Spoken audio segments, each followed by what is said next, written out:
Meves e Tícias do meu Brasil, sejam muito bem-vindos ao novo programa do Porta do Direito, o Porta do Direito na Prática, o programa que vai te dar o conhecimento necessário para você sentir segurança e fazer a sua advocacia mais lucrativa. Eu sou Alberto Lopes Júnior, sou advogado há 17 anos, exerci a função de juiz leigo no Tribunal de Justiça do Rio de Janeiro durante 7 anos e o tema do primeiro episódio que vamos abordar hoje eu conheço bem. Os segredos de uma petição inicial vencedora nos juizados especiais cíveis. Bora!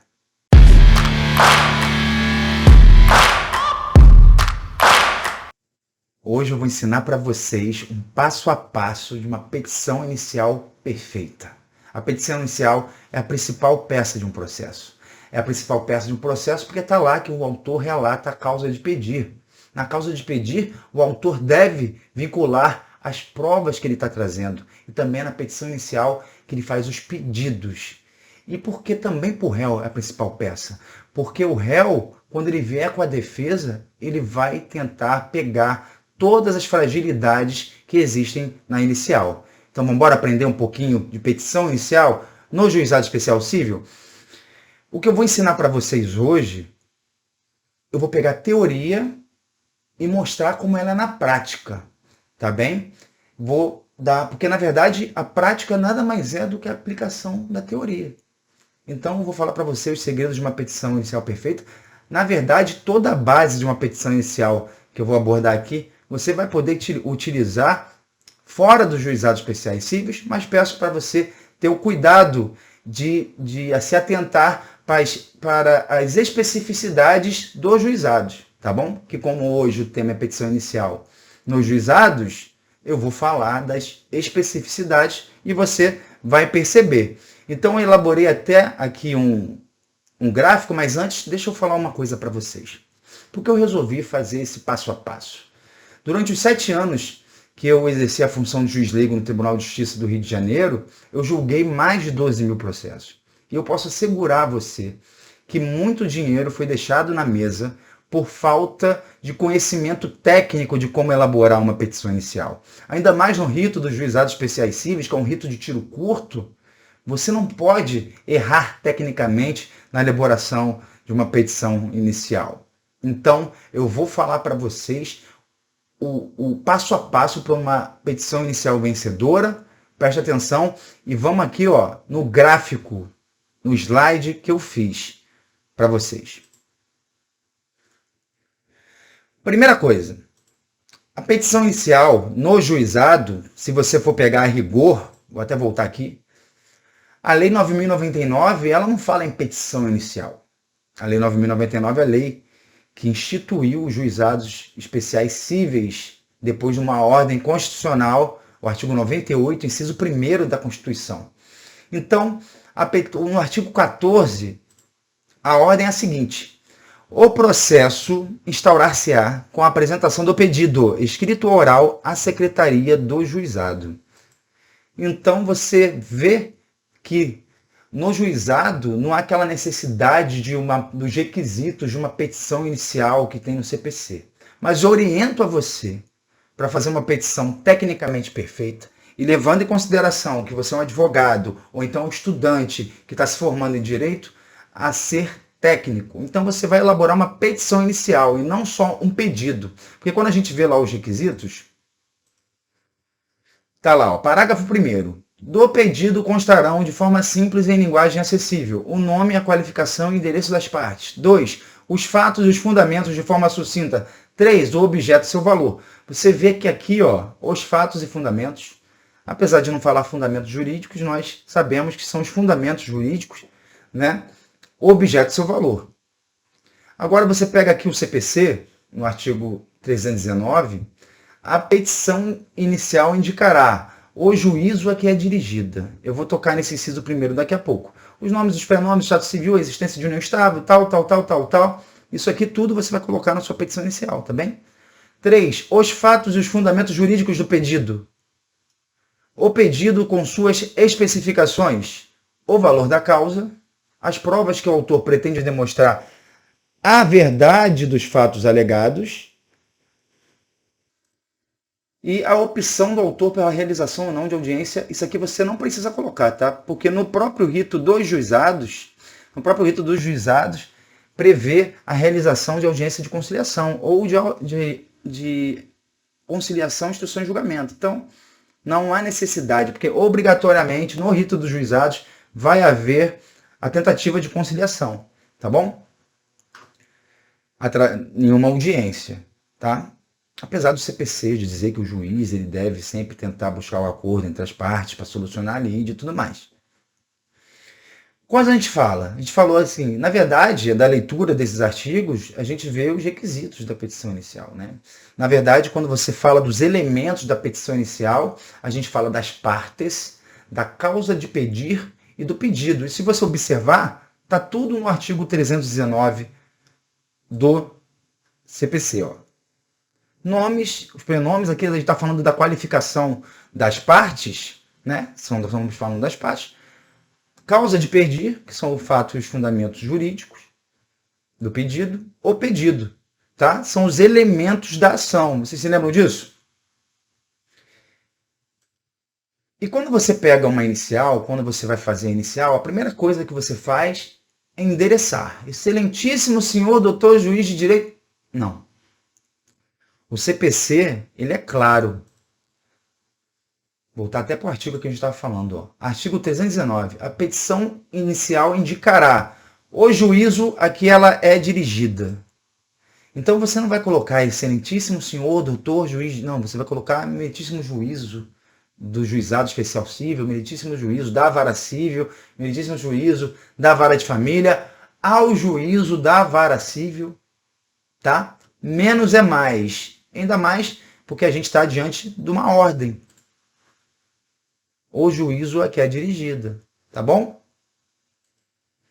Então, primeira coisa, endereçamento ao juízo que ela é dirigida. Mas quando a gente pensa no juízo que você está enviando a petição inicial, que vai processar e julgar a sua ação, a gente tem que falar de competência. Eu coloquei aqui, até aqui no slide, ó. É sempre ao juízo, tá? E como a gente está falando de endereçamento, a gente tem que observar a competência. Antes da gente falar de competência, eu vou tocar no assunto muito importante, tá? O rito dos juizados especiais é um rito de tiro curto, como eu já falei. Então, não é toda ação que você vai ajuizar nos juizados especiais. Eu não estou falando aqui de competência. Eu estou falando até de ações que, em tese, o juizado especial teria competência para processar e julgar, mas você não vai ajuizar essa ação. Primeiro, ações em que o direito da parte seja muito fraco e que necessite da produção de muitas provas e que você não tenha aquela prova no momento da propositura da ação. Eu oriento a você a não propor essa ação no juizado. Causas muito complexas. Apesar da própria lei falar de causas de menor complexidade, a verdade é que no juizado vem muitas demandas complexas. Mas você fica atento. Se você observar que a demanda é complexa, você tem que se atentar ao rito dos juizados, que é um rito muito rápido. Então, se a questão precisar da análise muito detida dos elementos que você colocou nos autos, sugiro você a optar pela vara civil.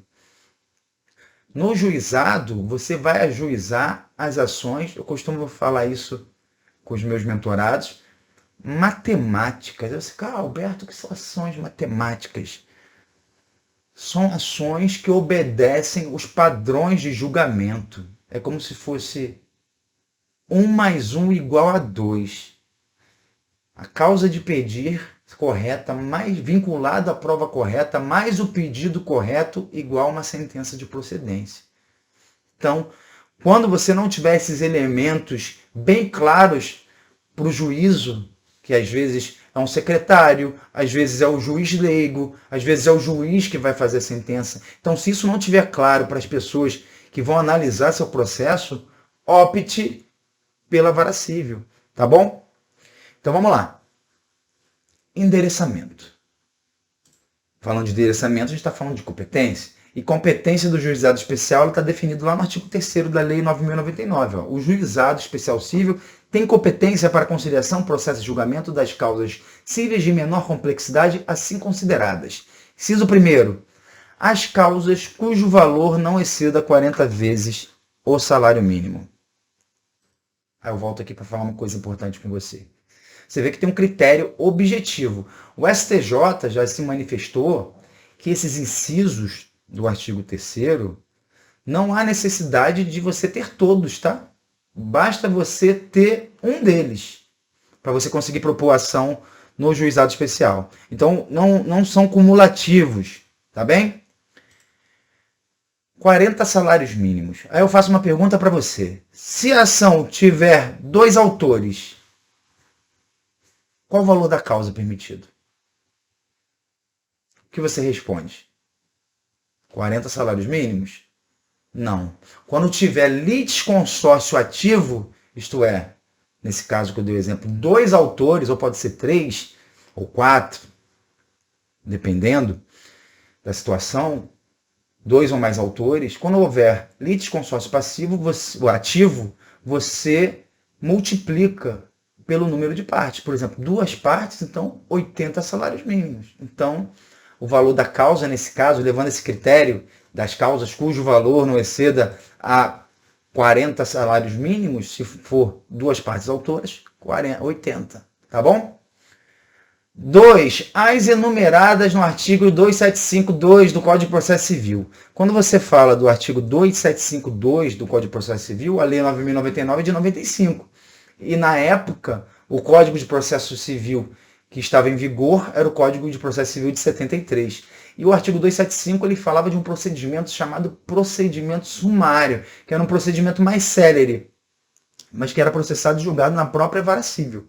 Tá? Um exemplo de causa que você pode julgar, levando em consideração esse artigo, é as causas relativas a acidente de trânsito. Por exemplo, você tem um carro importado, bateu, deu 100 mil de danos. Você, em tese, isso já foi decidido pelo STJ, você pode ajuizar as ações, esse tipo de ação no juizado especial civil. Agora, você tem que levar em consideração que existem alguns tribunais, coloquei até errado, como o Tribunal do Rio de Janeiro, que editam atos normativos que violam a lei. Né? Existe um ato normativo do Rio de Janeiro que diz o seguinte, um enunciado, o limite das ações do juizado especial civil é 40 salários mínimos.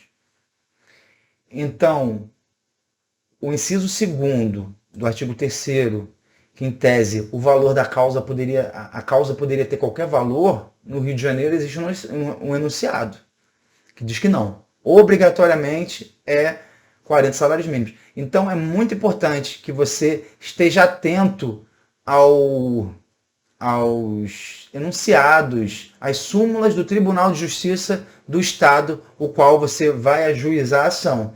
Tá bem? Continuamos. Inciso 3. Ação de despejo para uso próprio. Não importa se o contrato acabou, não importa se teve uma violação contratual, não importa se o locatário está em mora. Para você ajuizar uma ação de despejo no juizado especial civil, você tem que comprovar que o imóvel vai ser utilizado para uso próprio, tá bem? Aí vai depender da situação do autor. Já vi casos, aliás, o único caso que eu peguei, o autor comprovou que iria residir no imóvel através, primeiro, da venda do imóvel onde ele residia e através da notificação que ele enviou informando para o locatário que ele iria residir no imóvel. Tá beleza? Despejo por despejo você vai ter que ir na vara civil.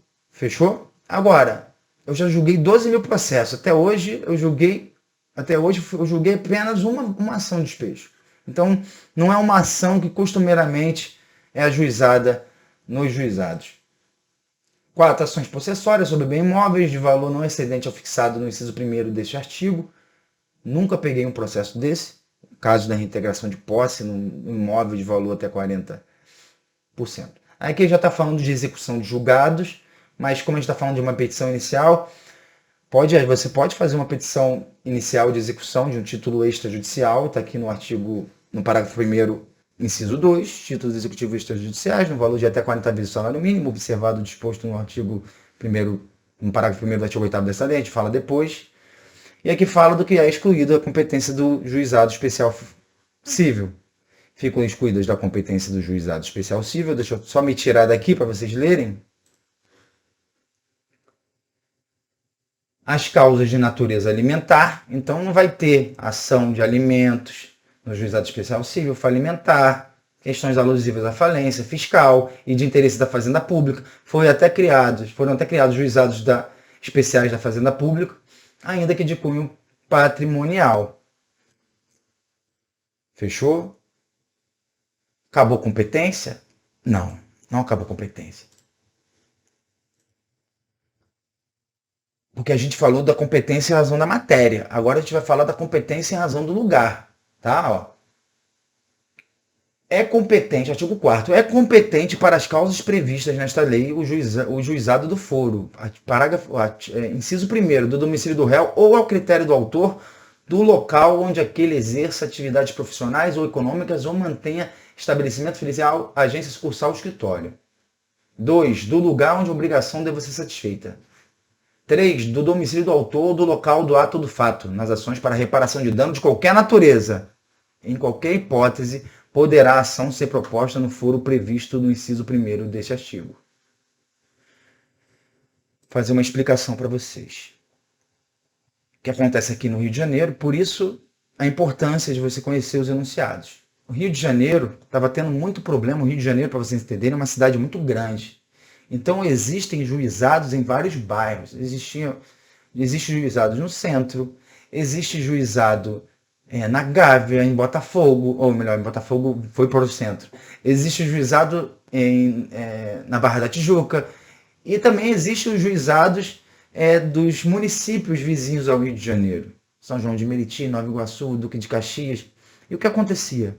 Antigamente, acreditava-se que alguns advogados estavam violando o princípio do juiz natural, ajuizando ações no centro, utilizando como fundamento o artigo 4º, parágrafo, o inciso 1º da Lei 9.099, do domicílio do réu ou a critério do autor do local onde aquele exerce atividades profissionais ou econômicas ou mantém estabelecimento filial, agência sucursal.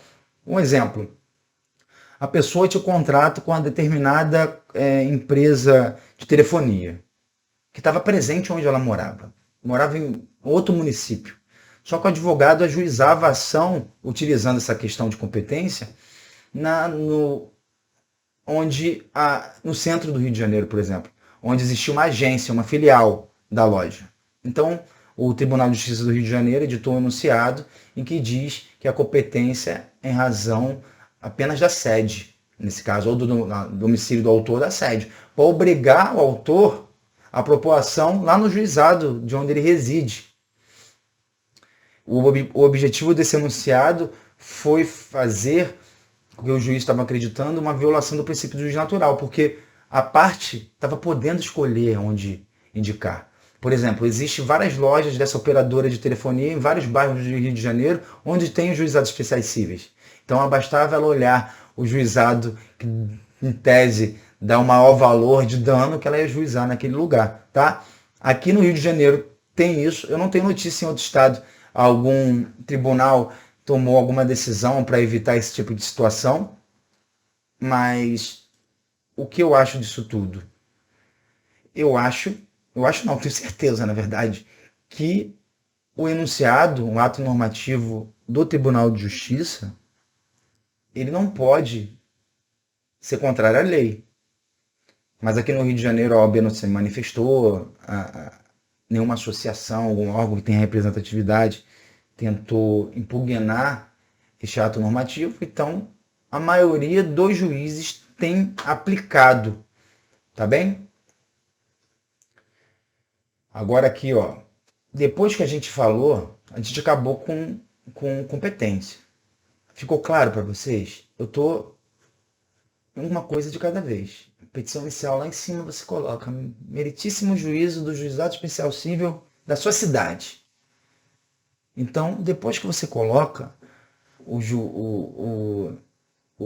juízo, o endereçamento, né, que você tem que observar todas essas regras de competência, você vai falar das partes. Aí a gente já entra na questão dos elementos da ação, que eu já falei. Partes, causa de pedir e pedido. E nos juizados especiais cíveis, há uma limitação para a questão de partes. O artigo 8º diz: não poderão ser partes no processo instituído por essa lei ou incapaz, exemplo, o menor de idade. Tá? Para ficar bem claro, dando exemplo de como é na prática. O menor de idade, o curatelado, tá? O preso, a pessoa que está preso, o Estado teria que disponibilizar transporte para levar o preso para a audiência. A audiência no juizado é personalíssima, a própria pessoa que tem que ir. Então, a lei vedou o preso. As pessoas jurídicas de direito público, as empresas públicas da União, a massa falida e o insolvente civil. Tá bem? Essas pessoas jurídicas de direito público, as empresas públicas da União, massa falida, insolvente civil, acho que a gente nem precisa falar por quê. Aí, parágrafo 1º. Somente serão admitidas a propoação perante o juizado especial cível. Inciso 1º. As pessoas físicas capazes, excluídos cessionários de direito de pessoas jurídicas. Tá? Capaz, né, em tese, os maiores de 18 anos, que não tenham nenhuma enfermidade. Tá bem? 2. As pessoas enquadradas como microempreendedores individuais, microempresas e empresas de pequeno porte na forma da Lei Complementar 123, de 14 de dezembro de 2006. Isso é muito importante. Por quê? Porque estimula a microempresa, a EPP, que é a empresa de pequeno porte, e o microempreendedor a propor ações no juizado especial. A microempresa ela é definida na Lei Complementar 123 de 2006, é aquela que tem receita bruta de até 360 mil. O critério é objetivo. A EPP tem receita bruta de 360 mil a 4 milhões e 800 mil. Eu vou falar de uma questão importante. Vai que você pega uma empresa de pequeno porte, uma microempresa, para ajuizar uma demanda no juizado especial cível. Você vai ter que comprovar que ela é uma microempresa. Não basta você ter lá no contrato social de que ela é uma EPP ou uma ME. Você tem que comprovar o faturamento anual dessa empresa. Você tem que trazer os atos constitutivos dessa empresa e toda a questão tributária, né, a declaração de imposto de renda ou declaração do Simples, para provar que naquele ano, no último ano do exercício, o faturamento dela se enquadrava enquanto microempresa ou enquanto EPP. Se você não juntar esse documento, provavelmente o processo vai ser extinto por falta de pressuposto processual. Tem gente que fala que o processo vai ser extinto por ausência de legitimidade, mas não é isso que acontece. Porque, na verdade, a microempresa é parte legítima para figurar, mas ela não comprovou um requisito processual. Por isso, o processo será extinto na forma do artigo 485, inciso 4 do CPC. Tá? E vamos voltar lá para o nosso gráfico. 3. Não, já estamos aqui no parágrafo 2º. O maior de 18 anos poderá ser autor e dependente de assistência, inclusive para fins de conciliação. Por que está escrito isso aqui? Porque a lei é de 95. Em 95, o que vigorava era o Código Civil, anterior ao de 2002/2003, né? 2002, que entrou em vigor em 2003. Então, existia a maioridade civil, era aos 21 anos, tá? Mas já na lei dos juizados especiais, já determinava que com mais de 18 anos, o relativamente capaz, né, que é a pessoa que tinha entre 16 e 21 anos no Código Antigo, poderia propor ação. Tá bom? Artigo 9º. Nas causas de valor até 20 salários mínimos, isso aqui não tem a ver com as partes, isso aqui já tem mais a ver com a questão processual. Eu vou até me tirar daqui. Nas causas de até 20 salários mínimos, as partes compareceram pessoalmente, podendo ser assistidas por advogado. Nas de valor superior, assistência obrigatória. Então, você que é estudante de direito, você pode propor suas ações sem necessidade de ter um advogado. Você que não é estudante de direito, você também pode propor ação, tá? Desde que você conheça a técnica. Sendo facultativa, parágrafo 1º, sendo facultativa a assistência, se uma das partes comparecer assistida por advogado, ou se o réu, pessoa jurídica ou forma individual, terá outra parte, se quiser assistência judiciária prestada por órgão instituído junto ao juizado especial na forma da lei local. Esse órgão está falando, ou pode ser a defensoria pública, ou pode ser a advocacia dativa, o advogado dativo, que fica lá no juizado, tá bom? Então falamos de quem pode ser parte, mas eu acho que não acabou. Não, acabou sim. Então você observou que não é todo mundo que pode ser parte autora no juizado especial civil. Você observou que, na verdade, o que vai, a maior parte das demandas que existem no juizado especial civil são demandas oriundas da relação de consumo. Então a maioria dos autores são pessoas físicas capazes, tá? A gente já colocou endereçamento e partes. Óbvio que nas partes você vai colocar a qualificação. A gente tratou disso anteriormente. Por isso que você tem que conhecer a teoria, ó, nome, prenome, você vai colocar isso aqui, tá? Apesar da lei 9.099 não exigir, mas você coloca isso aqui, até para você se habituar a fazer uma petição inicial perfeita. Beleza, a gente viu a competência, a gente viu as partes. Agora a gente vem para uma parte muito importante. Em relação às partes, é importante falar. Sempre quando você for pegar um cliente, você tem que analisar de plano duas questões, tá? Você tem que analisar a legitimidade da parte e você tem que analisar o interesse de agir. Você tem que observar se a parte possui relação jurídica com a parte autora, possui relação jurídica com a parte ré, e tem que observar se existe um binômio necessidade e adequação. Um exemplo é o seguinte, eu vou ver se eu uso esse exemplo até o final. O teu cliente te procurou dizendo que faltou luz na casa dele durante 3 dias. Você ajuiza a ação por juízo competente, você qualifica o seu cliente, e você vai comprovar que o seu cliente possui um contrato de prestação de serviços com a concessionária, ou então é uma pessoa que reside naquele endereço e seria um consumidor, por equiparação. E para quem você deseja enviar esta mensagem? Eu não desejo enviar nada, mas foi meu celular. E você eu tenho déficit de atenção, eu me perco.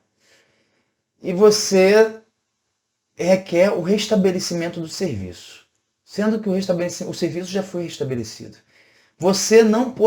A parte não possui interesse de agir para fazer o pedido de restabelecimento do pedido.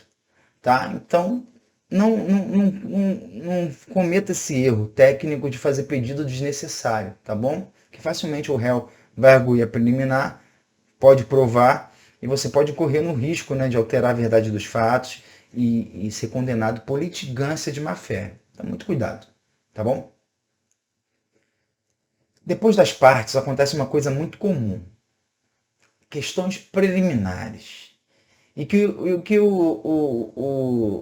as partes colocam lá, geralmente, requer a gratuidade de justiça. Então, vou te contar um segredo. Você não tem que pedir gratuidade de justiça na petição inicial do juizado. Por quê? Porque o artigo 55 da Lei 9.099, ele diz que não há cobrança de custas e honorários de advogados no primeiro grau de jurisdição, a não ser que que a pessoa seja condenada em litigância de má-fé. Então, se não há cobrança de custos em primeiro grau de jurisdição, por que você vai pedir gratuidade? E honorários, por que você vai pedir gratuidade? Você vai pedir gratuidade, eventualmente, se você interpor um recurso inominado. Agora, na petição inicial, não, é técnico. E o juiz nem vai analisar Tá bom? Chegamos aos fatos e fundamentos jurídicos. Na verdade, os fatos e fundamentos jurídicos, junto com o pedido, é que vão fazer. Óbvio que é tudo, né? Toda a construção.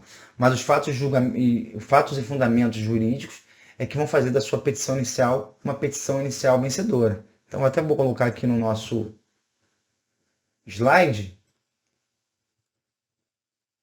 fatos e fundamentos jurídicos. O que são os fatos? Por que eu estou falando de fatos? Isso aqui é aqueles requisitos da petição inicial, né? E também os elementos da ação, que eu canso de falar, porque isso você tem que decorar, que você resolve muita coisa assim. Partes, causas de pedir e pedido. Petição inicial tem que ter isso. O que são fatos e fundamentos jurídicos? Os fatos é chamada de causa de pedir remota. É a relação do direito material. Por exemplo, nesse caso que eu estou falando da pessoa que vai propor ação porque teve a interrupção do serviço de energia elétrica na casa dela durante 3 dias, qual é a relação de direito material que ela tem com a concessionária? A relação de direito material é um contrato de prestação de serviços. Essa é a causa de pedir remota.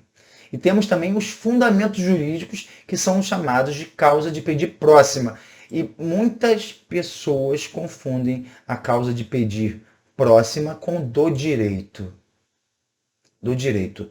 Eu vou confessar, teve um caso, eu já exercia a função de juiz leigo já há 1 ano, e quando os juízes togados são aprovados, eles fazem um curso na escola da magistratura e eles ficam durante 4 meses passeando por várias áreas, né? Ficam 1 mês no juizado especial civil, 1 mês na vara de família, 1 mês na vara criminal, eles vão passeando, né, para pegar experiência durante o curso de formação.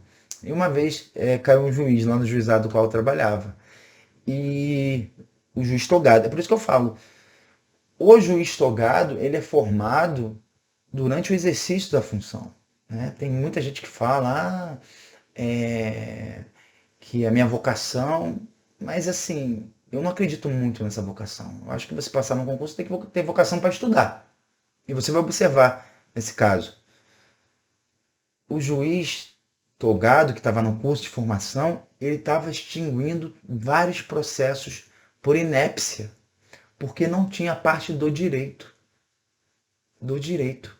E, na verdade, não há nenhuma norma que exija que exista uma parte lá do direito. Isso é porque as pessoas se acostumaram a colocar 2 fatos do direito.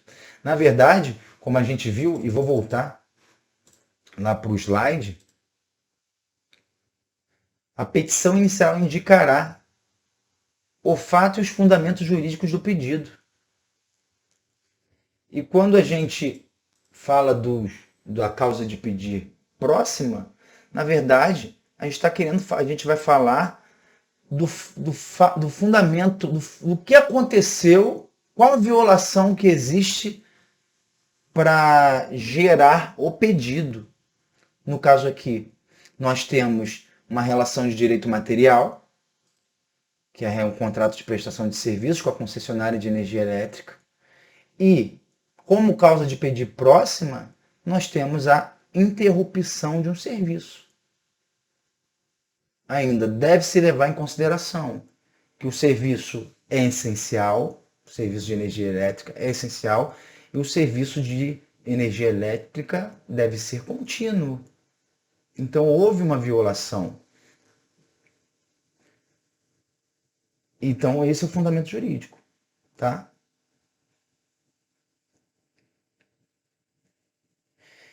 E por que essa parte? É porque essa parte que fatos e fundamento jurídico é a parte que você conta a história. Eu, por exemplo, narraria essa questão, eu não botaria, eu faria 3 parágrafos. O primeiro parágrafo, eu falaria a relação de direito material. A parte autora contratou a parte ré, a parte autora é usuária do serviço da parte ré, contrato número tal, código do cliente número tal. Depois fala, na data tal. É importante falar nesse caso, porque pode ser uma tese de defesa. Parte autora se encontra adimplente com sua obrigação de pagar, adimplente com seus pagamentos, para o réu não alegar que a interrupção de serviço se deu porque ela estava inadimplente. né? Outra coisa que você tem que ser... Aí, outra coisa não. Aí vem o terceiro parágrafo. O terceiro parágrafo você já fala, ó, na data tal, houve a interrupção do serviço. A data tal, horário tal, houve a interrupção do serviço. A parte autora contatou a ré através da central de atendimento número tal, aí você coloca, aí vem a questão dos elementos de prova, tá? Que eu não tenho como falar aqui, eu não vou falar aqui só de um caso de luz. Eu vou tratar depois em outras aulas, porque cada ação ela tem um tipo de prova diferente, tá bom? Mas fica você pensando, cara, como eu vou provar que faltou luz na minha casa? Vou filmar tudo escuro? Né? Fica a reflexão para a gente conversar depois, tá? Voltando lá para o nosso gráfico, fundamentos jurídicos não é do direito. Então você vai ter, nos fundamentos jurídicos também, você vai vincular a prova. Causa de pedir remota, causa de pedir próxima, e você vai vincular a prova. Tá? É por isso que é muito importante. E você tem que escrever de forma sucinta, objetiva. Você não tem que escrever pra cacete. O juiz não vai ler. Eu vi até um post essa semana do Alexandre Moraes Rosa, que é um juiz lá do Sul, que ele falava isso, que os advogados deveriam se preocupar com a experiência do juiz. Ele orienta até os advogados colocarem as provas no corpo da petição inicial, para o juiz não perder aquele momento de cognitivo, indo lá no anexo 1, indo lá no anexo 2. Tá? E depois dos fundamentos jurídicos, nós temos os pedidos. Tá? E o pedido é uma questão tão importante. Eu vou te dar um exemplo aqui para você entender. O Pontes de Miranda, ele criou a teoria quinária, que existiam 5 tipos de sentença. E eu vou tratar isso com vocês. São as sentenças declaratórias, constitutivas, condenatórias, mandamental e executiva. Beleza. E o que isso tem a ver com o juizado especial civil? Tem tudo a ver. Eu me lembro de uma das primeiras ações que eu propus no juizado especial civil. Eu adorava escrever ação declaratória de inexigibilidade de débito. Aí como o juiz vai julgar, aí você lá no pedido você pede, quer a vossa excelência que seja declarada a inexigibilidade dos débitos objetos da lide. Aí como o juiz julgo procedente o pedido para declarar inexigível o débito. E aí? Se o réu continuar cobrando, o que acontece? Nada. Absolutamente nada. Então orienta você a evitar o pedido declaratório, a não ser que seja realmente necessário, né? O artigo 19 do CPC, ele prevê que você pode limitar o pedido a uma declaração. Mas isso aí é para ver quando inexiste ou inexiste uma relação jurídica, por exemplo. Nesse caso, seria muito melhor você requerer o cancelamento do débito, que é uma obrigação de fazer. O cancelamento do débito. Porque quando você requer uma obrigação de fazer, o juiz ele vai ter que criar meios para aquela obrigação ser cumprida.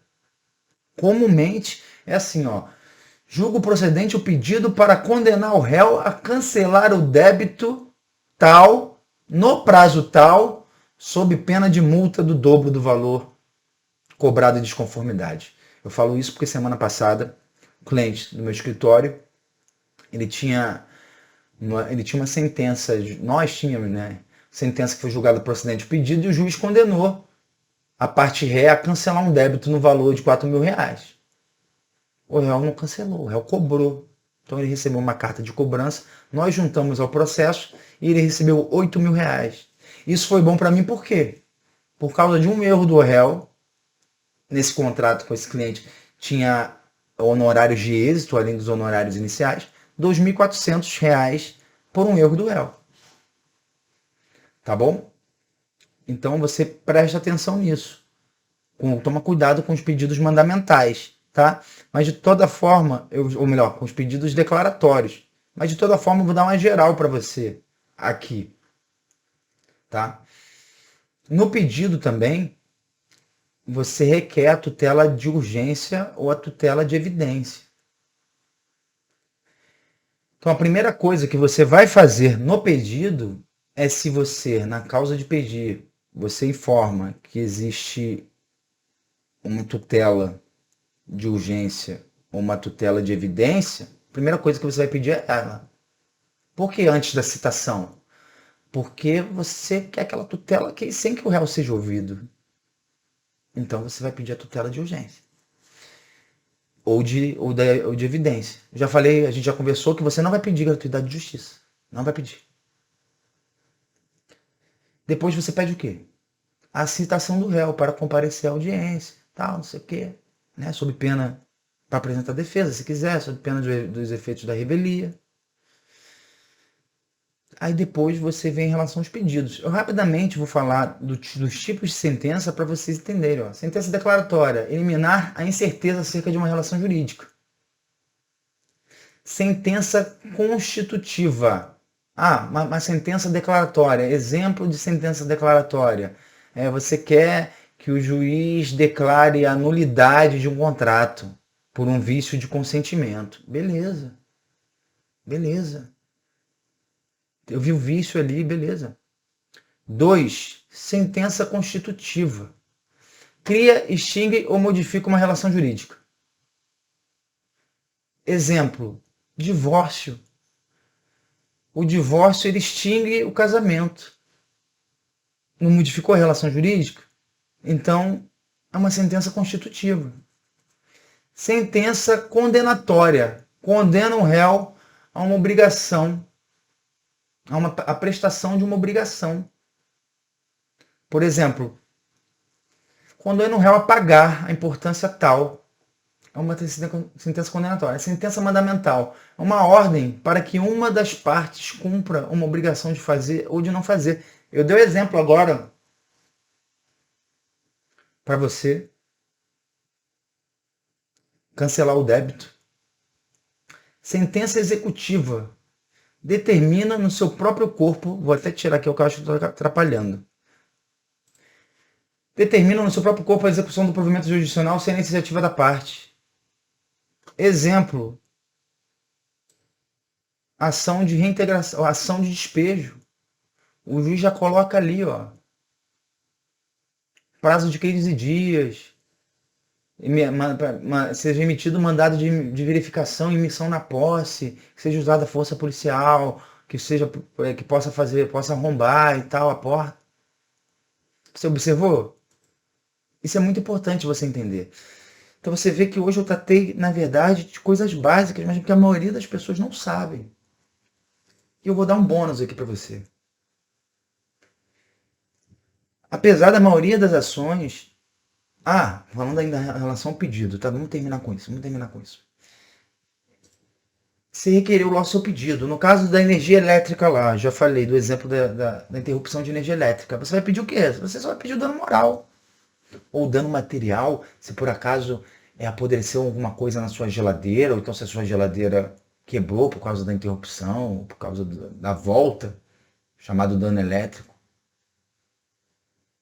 Então, se houvesse um pedido de restabelecimento, você pediria na tutela de urgência, você pede a citação, você pede, se houver tutela de urgência ou de evidência, você pede no mérito a confirmação da decisão que antecipou os efeitos da tutela. Depois você pede a condenação, indenização por danos morais. Depois você protesta pela produção. Você não vai protestar nada. Você é um advogado, você é um operador do direito, você não protesta nada. Você vai requerer a produção de a prova. Se possível, especifique a prova. No juizado especial, o ideal é que você já tenha produzido todas as provas. Óbvio que vai ter uma questão ou outra, você vai pedir a oitiva de testemunhas e tal. Mas você requer a produção de prova, todas as provas de direito admitido, então você pode especificar, requer a produção de prova documental suplementar, de prova oral com oitiva de testemunhas, enfim. Mas não bota protesto não, que poxa, não é um momento para você protestar. E depois do valor da causa, tá? Dá-se a causa o valor tal. Bônus. Português. Estuda em português. Na verdade, o juiz é um ser humano. O juiz, o secretário, o juiz leigo que vai estar lá, é um ser humano. E quanto mais correto, quanto mais qualidade tiver a sua petição, maiores são as chances de êxito. O êxito que vai fazer o cliente ficar preso a você. É o êxito que vai fazer você ter autoridade. É o êxito que vai fazer você ter resultado. E o português é muito importante. Seja sucinto, seja breve, mas seja objetivo, tá? Na petição inicial inteira. Tá bom? Acabou, né? Agora eu já falei para vocês o que eu acho da petição inicial. E diante de tudo isso que eu falei para vocês, especialmente a última coisa, desse ciclo do cliente, do resultado. Uma boa petição inicial, você aprender a fazer boas iniciais, na verdade, é como se fosse uma base de um prédio. Porque, na verdade, você fazendo boas iniciais, do ponto de vista do processo, vai ser ótimo para o juiz, vai ser ótimo para o réu também. Ótimo para o processo. E petições iniciais boas, excelentes, sempre vão ser ótimas para a sua carreira, vão ser ótimas para a sua autoridade. E como eu já disse, a petição inicial, ela é a peça mais importante de um processo. Nossa, 48 minutos, eu falei demais. Falei demais. Então eu espero que você tenha gostado desse vídeo. Se você gostou, peço para você me enviar para um amigo, para você curtir, para você se inscrever no canal do Porta do Direito. E eu fico por aqui. Um abraço e a gente se vê no próximo Porta do Direito na Prática.